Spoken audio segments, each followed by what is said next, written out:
Hello again. I know you might be asking, how do you make a moist fudgy chocolate cake? Well, today you've met me, so let's make one with simple ingredients. So for the dried ingredients, I'm using 210 grams of all-purpose flour, which is approximately 1 1/3 cup, 50 grams or half cup of cocoa powder, 1 teaspoon of baking soda, 1 1/2 teaspoon of baking powder, and half teaspoon of salt if you are using unsalted butter. Sieve the dried ingredients together and throw away the lumps. We don't need that. Now, using a whisk, we're going to mix everything together until it's perfectly combined. At this point, you don't have to rush it. Mix everything properly. We don't want a chocolate cake with multiple colors. Someone saying this for the first time might think we are making Milo from scratch. It's funny, but true. Anyway, let's work on our wet ingredients. So we are going to be melting 150 grams of dark chocolate, which is approximately 1 cup, and 80 grams of butter, which is 3/4 cup of butter. Next, we're going to add 100 grams or half cup of milk. Using a whisk again, we're going to combine until everything is well incorporated. Next, we're going to add 70 grams of vegetable oil. I don't want this cake to be too sweet, so I'm going to be adding 1/3 cup of sugar, but you can do half cup if you must. Then 2 medium-sized eggs and 1 tablespoon of coffee. Using a whisk again and again, we're going to mix that until it's perfectly combined. Now, I'm going to pour in my dried ingredient to a larger bowl. Now, I'm just going to create a well or a hole in the middle and pour in my wet ingredient. Now, using a whisk again, we are going to work our way through from the middle, slightly and gently combining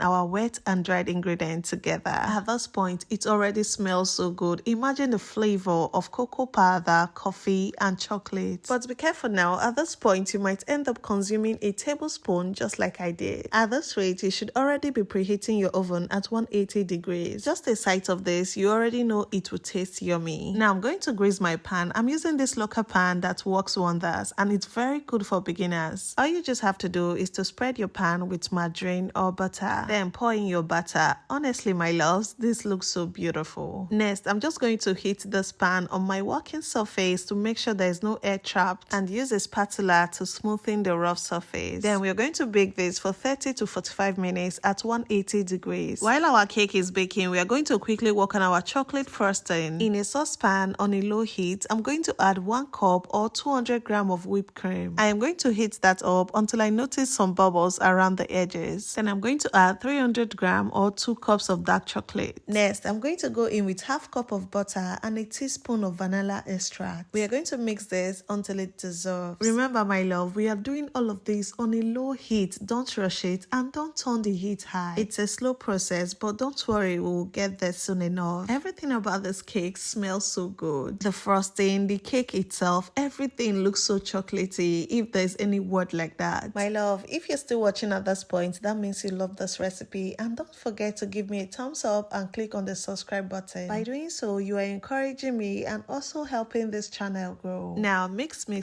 until everything is well combined. Then we're going to add 50 grams or half cup of powdered sugar, or what most of us call icing sugar. We are going to mix gently, and remember, on a low heat, don't rush it. Now we're going to take down the frosting and sieve out the lumps if there is any. Allow it to cool a bit, then pop that into the fridge for about 2 hours. I would suggest you do this before the cake in order not to waste too much time. For me, when my cake was done, I was so tempted and I couldn't wait to dive into it. To check if our cake is done, we're going to dip a toothpick in the middle, and if it comes out clear, that means it's perfect. My loves, this is why I say this cake pan is perfect. It doesn't stick to the bottom even though you don't add any liner, and also it's very affordable. Next, we're going to allow our cake to cool off, take a chill pill, and when that is done, we're going to trim off the excess top layer. Don't throw it away, consume it while you're decorating your cake. It's the best part, believe me. I am not going to trim too much because the cake already came out perfect and level. Next, I'm going to use the same kitchen knife to divide the cake into 2. The division would come out perfect, and if you want it to be perfect, please use 2 cake pans. Now, look at that nice, moist, fudgy cake. Isn't this beautiful? It is perfect, I must say. I told you I was impatient, and the people around the house wanted to have the taste of this cake. The aroma was all over the house, and I just had to whip the frosting to make it easier to work with. But I would suggest you allow that to rest in the fridge to solidify. Like I said, I whipped up the frosting and frosted the cake, if there's any word like that. And voila, this is what we have. It's so perfect. The knife went in so easy. To tell you how moist it was, I took out a slice and just look at this perfection. Remember, give me a thumbs up and click on the subscribe button, and don't forget to share your thoughts in the comment section. Now, my love, it's time to have a taste. I'll take a bite for you and I.